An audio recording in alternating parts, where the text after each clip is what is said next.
কোটা সংস্কারের দাবিতে সড়ক ও রেলপথ অবরোধ করেছে শিক্ষার্থীরা। এ নিয়ে আরো জানাতে খুলনা থেকে যুক্ত হচ্ছেন সহকর্মী অভিজিৎ পাল। অভিজিৎ, খুলনাতে তো নতুন রাস্তার মোড়ে বেনাপোল এক্সপ্রেস ট্রেনকে অবরুদ্ধ করে রাখা হয়েছিল সকালের দিকে, সেটি পরবর্তীতে ছেড়ে দেওয়া হয়েছে কিনা, এই মুহূর্তে আন্দোলনের পরিস্থিতি জানাবেন।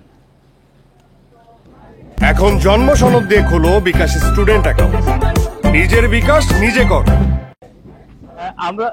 আমরা এখন খুলনা বিশ্ববিদ্যালয়ের যে ছাত্র তাদের ষষ্ঠ দিনের মতন তারা যে আন্দোলন করছে সেই আন্দোলনটি আপনাকে দেখাচ্ছে। তারা আজকে বিকালে খুলনা বিশ্ববিদ্যালয় ক্যাম্পাসের অবৈধ মিছিলটি সেই মিছিলটি তারা বের করে এবং সেই মিছিল নিয়ে তারা এখন ছাসিবুলিয়া বিশ্ব রোডের মোড়ে যাচ্ছেন এবং সেখানে তারা সড়ক অবরোধ করবেন।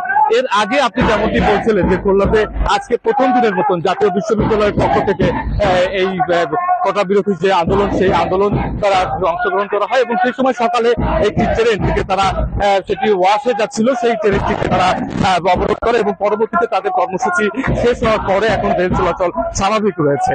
আর এই যে তারা বারবারই বলছেন যে যারা আন্দোলনকারী ছাত্রছাত্রীরা রয়েছে তারা বলছেন যে ওটা দিয়ে বৈষম্য নয়, বৈষম্য মুক্ত তারা রাষ্ট্র চায় এবং সেই কারণে তারা তাদের যে 3 দফা দাবি তারা সরকারের কাছে তুলে ধরেছে সেই 3 দফা দাবি তারা চালিয়ে যাবেন। এবং তারা এর পাশাপাশি আরো একটি কথা বলেছেন যে আদালত আজকে যে নির্দেশনা দিয়েছেন এটাকে তারা স্বাগত জানিয়েছেন এবং সেই স্বাগত জানার পাশাপাশি তারা বলছেন যে যতক্ষণ না পর্যন্ত এই তাদের যে দাবি সেই দাবি যতক্ষণ না পর্যন্ত পরিপূর্ণভাবে তারা বাস্তবায়ন না হয় ততক্ষণ পর্যন্ত তাদের এই আন্দোলন চলবে। এবং খুলনা বিশ্ববিদ্যালয়ের সঙ্গে আজকে প্রথমবারের মতো জাতীয় বিশ্ববিদ্যালয়ের ছাত্র তারাও আজকে আন্দোলন করেছে এবং আজকে সকালে তারা মূলত খুলনা দৌলতপুরে আন্দোলন করে এবং এখন খুলনা বিশ্ববিদ্যালয়ের ছাত্রছাত্রীরা তারা বিশ্ববিদ্যালয় ক্যাম্পাস থেকে বেরিয়ে বিশ্ব রোডের মোড়ে তারা এখন সড়ক অবরোধ করবে এবং সেই সড়ক অবরোধের কর্মসূচি পালিত হবে।